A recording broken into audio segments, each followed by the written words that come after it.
اللہ پاک نے ارشاد فرمایا وَلَهُ الْحَمْدُ فِي الْآخِرَةِ، آخرت میں تعریف وہ اللہ کے لیے ہے۔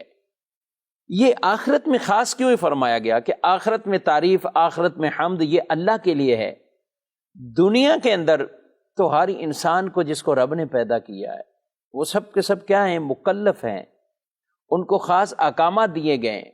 وہ حمد تعریف کرنا یہ ویسے ہی ان پر ضروری ہے کہ دنیا کے اندر وہ تعریف کریں گے، اللہ کی حمد بھی بجا لائیں گے، مگر آخرت میں کوئی مکلف نہیں ہوگا، آخرت میں کوئی مکلف نہیں ہے، مگر پھر بھی تعریف کریں گے۔ کیوں کریں گے تعریف؟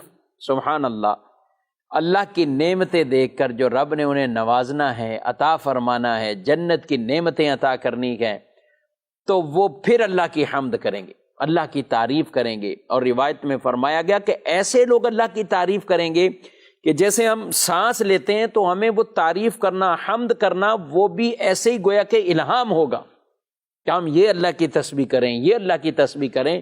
تو وہاں اس وجہ سے تسبیح نہیں کہ اب وہ کوئی موقع وہاں پر عبادت کا ہے اور پھر اس پر کوئی ثواب ہے، اس وجہ سے تسبیح نہیں ہے، وہ خاص خالص حقیقی مالک و مختار رب کی ذات ہے، رب کوئی تعریفیں، رب کی حمد ہے کہ اللہ نے ہمیں اتنا کچھ عطا کیا، اس پر اللہ کی حمد کر رہے ہیں۔ سبحان اللہ۔ جنتی کہیں گے وَقَالُوا الْحَمْدُ لِلَّهِ الَّذِي صَدَقَنَا وَعْدَهُ، وہ کہیں گے جنتی، کیا کہیں گے؟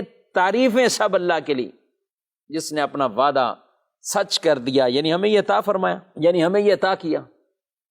اور یہ بھی کہیں گے وَقَالُوا الْحَمْدُ لِلَّهِ الَّذِي أَذْهَبَ عَنَّا الْحَزْنَ، کہ سب تعریفیں اللہ کے لیے ہیں جس نے ہم سے دکھوں کو، غموں کو دور کر دیا۔ تو وہ جو تعریف آخرت کی تعریف ہوگی نا، وہ بھی تعریف سبحان اللہ، کیا تعریف ہوگی۔ تو حقیقی تعریفیں اللہ کی ہوگی۔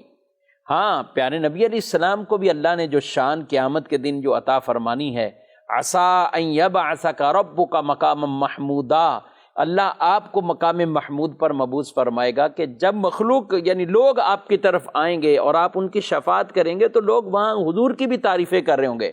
تو نبی پاک علیہ السلام کو چونکہ منصب اللہ نے دیا ہے، حضور کی تعریف یہ بھی اسی زمرے کہ گویا کہ اللہ کی تعریف کی جا رہی، اللہ کی حمد کی جا رہی ہے۔ تو آخرت میں حمد اور تعریفیں اللہ رب العالمین۔